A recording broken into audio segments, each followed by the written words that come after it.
So, kailangan isabi natin kay Luis kung ano yung plano. Wait, saan ba si Miss Luis? Ano no?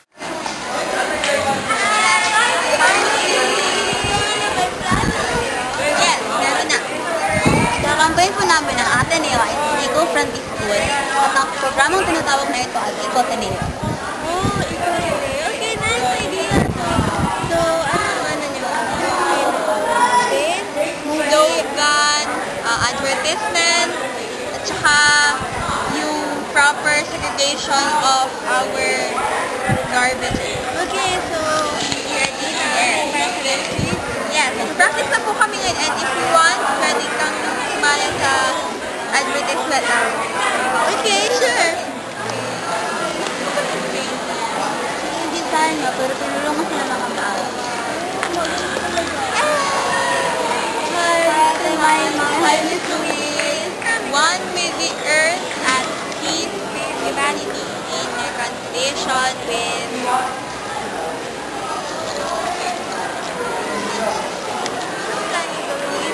may suggestion ako. Siguro may isang tao na magsasabi ng isang phrase, yung one with the earth, and yung isa na naman sa at peace with humanity, and isa sa reconciliation with God. Tapos yung vision and mission na Eco-Ateneo dapat post. Sali na rin natin yung community. Tapos yung proper way to segregate, video na natin si Kimberly at Erica. Sila nang bahala din. Sige po. So, start tayo ngayon.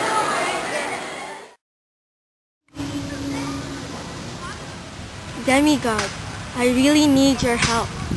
Are you aware of our environment right now? There are a lot of calamities and pollution everywhere. I need you to find 2 pearls. Those pearls will help us restore our environment. The Great Four shall answer this call, to save the world or the world might fall. An oath to keep to complete this quest. You can make a change by going to West.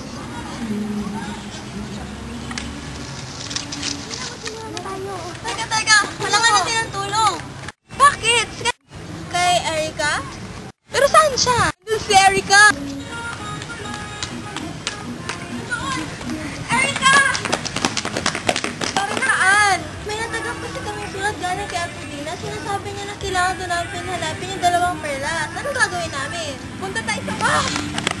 Nakapagod! Nang... May? Oh, sumayo ka nga. Sige. Di ba yan yung sumabukas? Kailangan natin ito linisan para mabuksan. You know?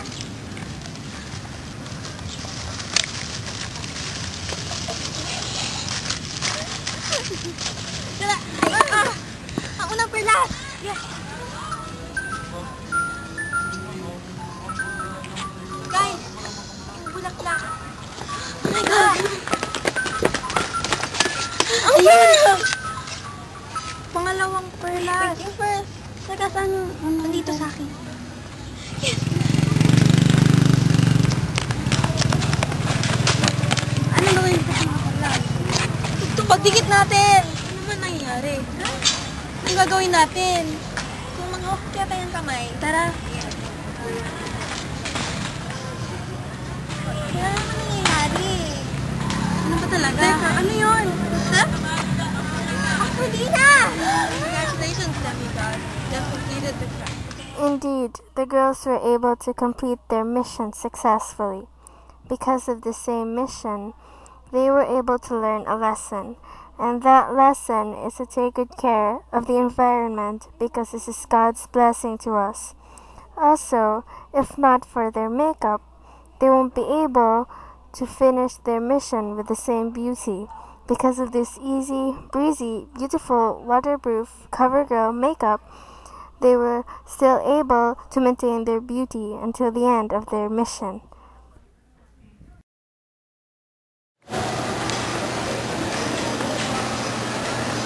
Hey Athenians!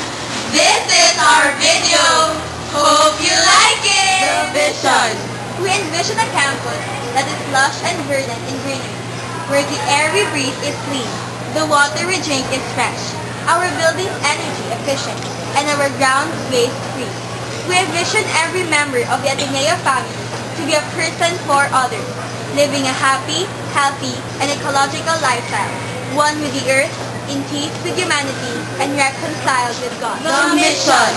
The Ateneo High School's ecological mission is to be the watershed for the love of learning and learning to love the environment for the Ateneo community and communities.